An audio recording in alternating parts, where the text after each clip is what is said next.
Hello everyone, স্বাগতম জানাই তোমাদের ডিয়ার স্টাডি ক্লাবে।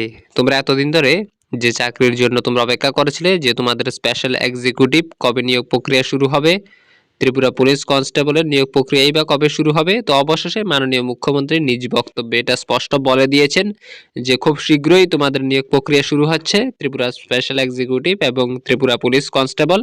তো বিস্তারিত তোমরা সবকিছুই দেখে নাও মাননীয় মুখ্যমন্ত্রী কি বলেছেন। তো ভিডিওটি শুরু করার আগে তোমাদের কাছে ছোট্ট একটি রিকোয়েস্ট, তোমরা যারা আমাদের এই চ্যানেলে নতুন এসেছো তোমরা অবশ্যই চ্যানেলটিকে সাবস্ক্রাইব করে পাশে থাকা বেল আইকনটিকে অলে করে রাখো, যাতে ত্রিপুরার বিভিন্ন শিক্ষা সংক্রান্ত ও জব সংক্রান্ত আপডেট তোমরা সবার প্রথমে আমাদের এই চ্যানেলে পেয়ে যেতে পারো। বন্ধুগণ, খালি বলছে চাকরি নেই। আপনারা জেনে খুশি হবেন অতি কিছুদিনের মধ্যে আমরা কাঙ্ক্ষিত যে ঘটনাটা আমরা সবসময় বলে আছি, স্পেশাল এক্সিকিউটিভ এবং রাজ্য পুলিশের কনস্টেবল যে নিয়োগ, তাও প্রায় চূড়ান্ত পদে। বন্ধুরা, বেকার সমস্যা সমাধানে শূন্যবোধ পূরণে আমরা বিভিন্ন পদক্ষেপ আমরা নিয়েছি। এর মধ্যে আমরা এই সরকার আসার পর আমরা নিয়োগ নীতি প্রণয়ন করা হয়েছে এবং তাতে করে ট্রান্সপারেন্সি যাকে বলে, আগে আমরা দেখতাম আপনার 10,323 ঘটনা আপনারা জানেন যে কিভাবে চাকরি দেওয়া হয়েছে, কোর্টের আদেশে সেই তাদের চাকরি বাতিল হয়ে গেছে। আমরা সেই দিকে আমরা যাচ্ছি, আমরা যাই প্রকৃত নিয়ম নীতি মেনে আমাদের যুবক যুবতীদের যেন চাকরি হয় সেই দিকে আমরা কাজ করছি। জয়েন্ট রিক্রুটমেন্ট বোর্ড জেআরপিতে আপনারা জানেন গ্রুপ সি এবং গ্রুপ ডিতে প্রায় 4,390 জনকে আমরা নিয়োগ করেছি। এক পরীক্ষায় প্রায় 6,842 জন শিক্ষক শিক্ষিকাকে নিয়োগ করা হয়েছে। স্পেশাল এডুকেটরে আমরা নিয়োগ করেছি প্রায় 88 জনকে। ডিপিএসসির মাধ্যমে বিভিন্ন দপ্তরে প্রায় 1,351 জনকে আমরা নিয়োগ করেছি। ডিপিএসসির মাধ্যমে আরো 745টি পদ পূরণের প্রক্রিয়া চলছে। বন্ধুগণ, খালি বলছে চাকরি আমাদের সরকার আসার পর এখন পর্যন্ত আমরা প্রায় সরকারি চাকরি 13,000 উপর আমরা অলরেডি চাকরি দিয়েছি। শুধু তাই না, হয়তো অন্যান্য চাকরি আছে, কন্ট্রাক্টুয়াল চাকরি আছে, বিভিন্ন ভাবে আমাদের চাকরি দেওয়া হচ্ছে। আপনারা সবাই জানেন যে 10,000 কলেজ, 10,000 আগে আমরা যে মুখ্যমন্ত্রী যুব যোগাযোগ যোজনা 5,000 টাকা করে তাদেরকে আমরা যারা এই অর্থবর্ষে যারা কলেজ পড়ুয়া ছাত্রছাত্রী আছে তাদেরকে আমরা 5,000 টাকা করে মোবাইল ক্রয় করার জন্য আমরা দিয়েছি। এই বছর সেটা প্রায় 12,000 উপর হবে।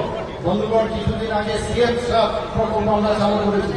এতে করে 200 জন মেধাবী ছাত্রছাত্রীকে যারা উচ্চ শিক্ষা করেছে মাসিক 5,000 টাকা করে বৃত্তি দেওয়া হবে। যারা মাধ্যমিক পাস করবে তাদেরকে 2 বছরের জন্য এবং উচ্চ মাধ্যমিক যারা উত্তীর্ণ হবে তাদেরকে 3 বছরের জন্য দেওয়া হবে।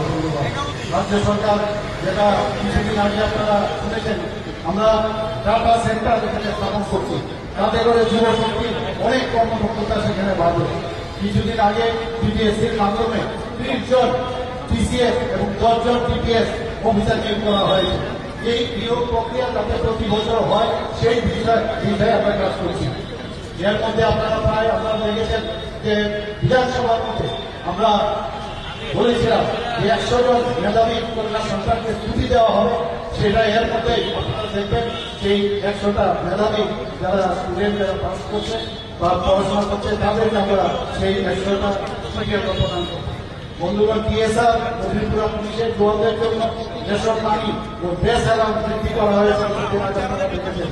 তাছাড়াও 253টি পোস্টে নিয়োগের সিদ্ধান্ত হয়েছে, যার মধ্যে বিদ্যালয় শিক্ষা দপ্তরের অধীনে 125 জন ফিজিক্যাল ইন্সট্রাক্টর, ফিজিক্যাল এডুকেশন শিক্ষক, যুব বিষয়ক ও ক্রীড়া দপ্তরের অধীনে 75 জন জুনিয়র ফিজিক্যাল ইন্সট্রাক্টর, মৎস্য দপ্তরে 53 জন ফিশারি অফিসার।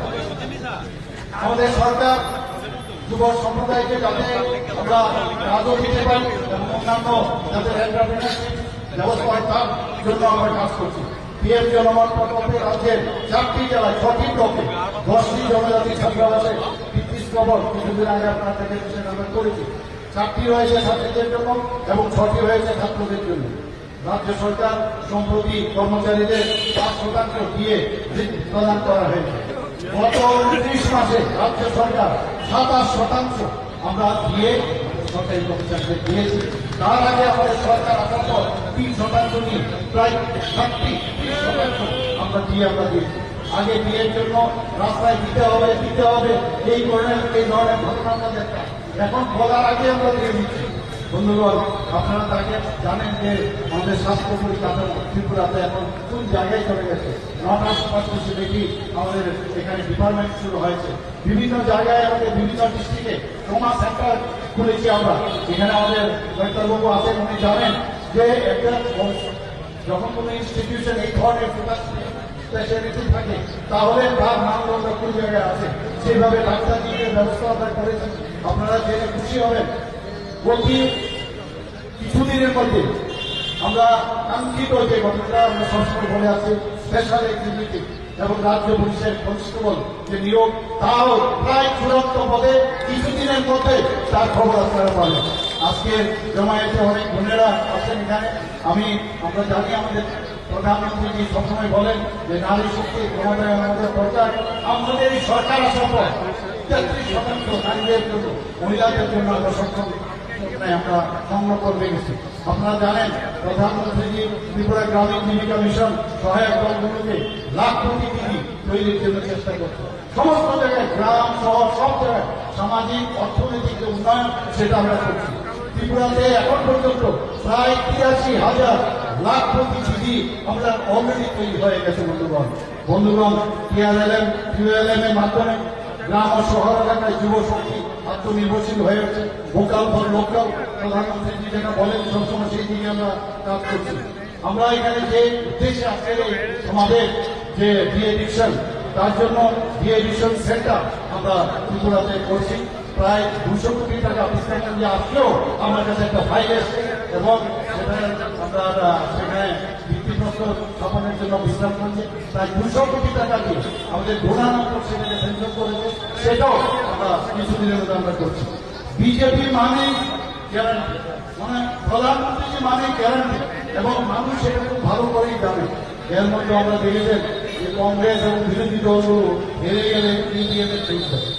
এই হলো যে আমরা হেরেছি ইভিএম এর ভোট, হারলে ওনাদের যেখানে যেখানে জিতেছে সেখানে ইভিএম এর সৃষ্টি, কিন্তু যেখানে ওনারা হারেন সেখানে ইভিএম এর ভোট। তো এইসব মিথ্যাচার করে কোনো লাভের লাভ কিছুই হয় না। রাজস্থান, ছত্তিশগড়, মধ্যপ্রদেশ, মহারাষ্ট্র ও হরিয়ানা কেবল সংখ্যাগরিষ্ঠ নিয়ে আমরা সরকার করতে যাচ্ছি। অলরেডি সব জায়গায় হয়ে গেছে। মহারাষ্ট্র কিছুদিন আপনারা শুনবেন, সেটা আমাদের নিশ্চয়ই আমরা করবে। জম্মু কাশ্মীরে আমরা যদিও হেরেছি, সেখানেও 25% আমরা ভোট দিয়েছি। ঝাড়খণ্ডে 33% আমরা বিজেপির প্রতি সমর্থন আমাদের আছে। আর কংগ্রেসের সমর্থন কত? মাত্র 12%, কিন্তু তারপরেও এখনো লঙ্ঘন করছে। আর এখনো মাঝে মাঝে আমরা দেখি যে হুমকিতন্ত্রের তারা করছেন, কিন্তু তাদের কাজ কিছুই হবে না। আর বাংলাদেশের ঘটনা আপনারা সবাই জানেন কি অবস্থা। আমাদের কেন্দ্রীয় নেতৃত্ব সেই বিষয়ে অলরেডি যা বলার বলে দিয়েছে। আমাদের আগামী দিন আমাদের খুব সতর্ক থাকতে হবে।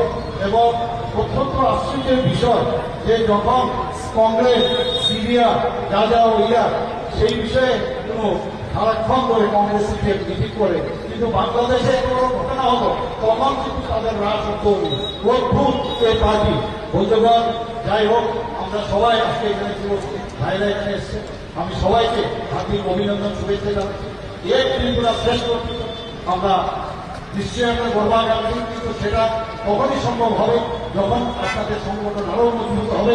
তবেই এই এক ত্রিপুরা শ্রেষ্ঠ ত্রিপুরা, এক ভারত শ্রেষ্ঠ ভারত আমরা মানুষ আমাদের মাননীয় প্রধানমন্ত্রীর যে স্বপ্ন সেটা সম্ভব হবে। সবাইকে হার্দিক অভিনন্দন জানিয়ে আমার বক্তব্য শেষ করছি। বন্দে মাতরম, ভারত মাতা কি জয়। অনেক ধন্যবাদ।